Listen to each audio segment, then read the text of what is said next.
Today I'm going through practical money-saving hacks to help you get closer to home ownership. Make sure you stay through to the end because you don't want to miss any of these tips. You don't want to be renting 12 months from now.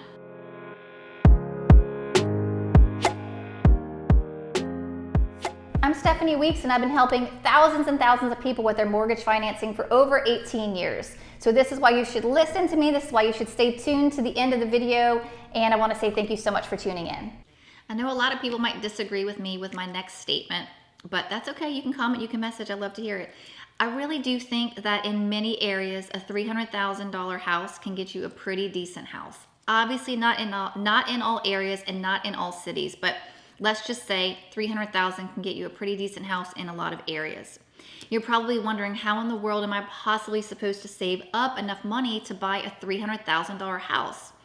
Now, while there are options with conventional loans as little as 3% down, and sometimes there's even rural development or VA loans with no money down, since not everybody qualifies for those and most people tend to qualify more for FHA than for conventional, I'm going to use that for today's example.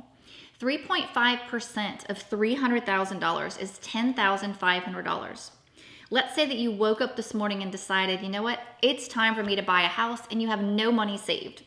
Well, the good news is, by saving $30 a day for the next year, every day for a year, you're actually going to save $10,950. That's a few hundred more than the minimum down payment of 3.5% on a $300,000 home. Now you're probably going, well, if I could save $30 a day, I would have just been doing it the whole time, right? This is not as easy as it sounds. And you're right. It's not easy. Nothing is easy these days. But here are some different tips on things you can try to do to save that money.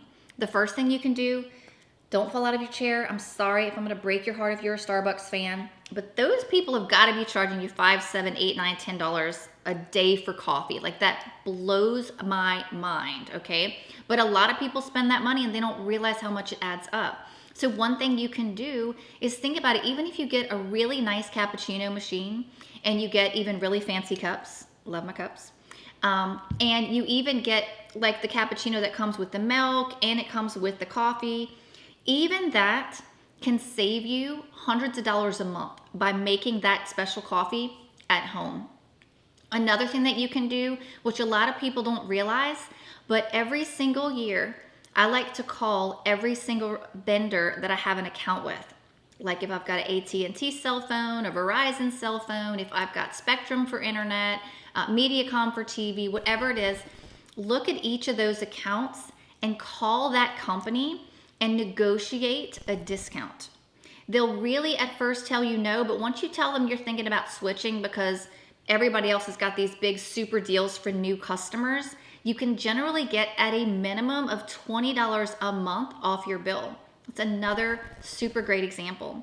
Another idea you could do is not so easy as well, but if it was super easy, we'd all do it, right? Maybe carpool. Carpool with some people that we are spending a little less on gas because we know gas is like out the box as far as expenses go right now.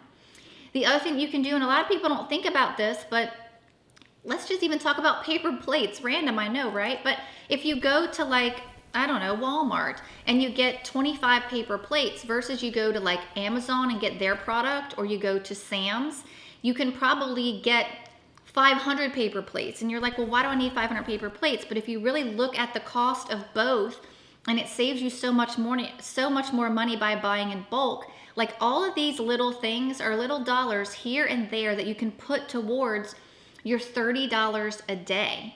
Another thing you can do is maybe not make it so cold in the summer, save a little bit on that air condition bill. If you're going to be a first-time home buyer, most likely if you're looking at this video and you're currently renting, well, can you use your phone as a hotspot? Do you have to have that internet? Do you really have to have that, the cable? Oh my gosh, it's like blowing my mind at how much money cable costs every month. It's like a couple $100 or more just to have access to TV. And you could literally go to YouTube TV. I think it's like maybe $60 a month. You have that. You could put it at multiple locations if you need that for whatever reason. And then instead of paying DirecTV $250 a month, you can just use YouTube TV for $60. So looking at all of these things and trying to find these hacks and finding ways to save money here and there and every little which way you can actually add a big impact. And just that 1 year of $30 extra a day can help to get you into a $300,000 home. Now, you would have to get the seller to pay your closing costs and prepaids because we're just covering down payment here, but it's definitely attainable. Give me a call, shoot me a text, or send me an email because we would love to help you with your financing. No matter what state you're in, I've got connections everywhere if it's not me directly. So for anything and everything mortgage needs, please reach out, 985-LOAN or weeksteam.com.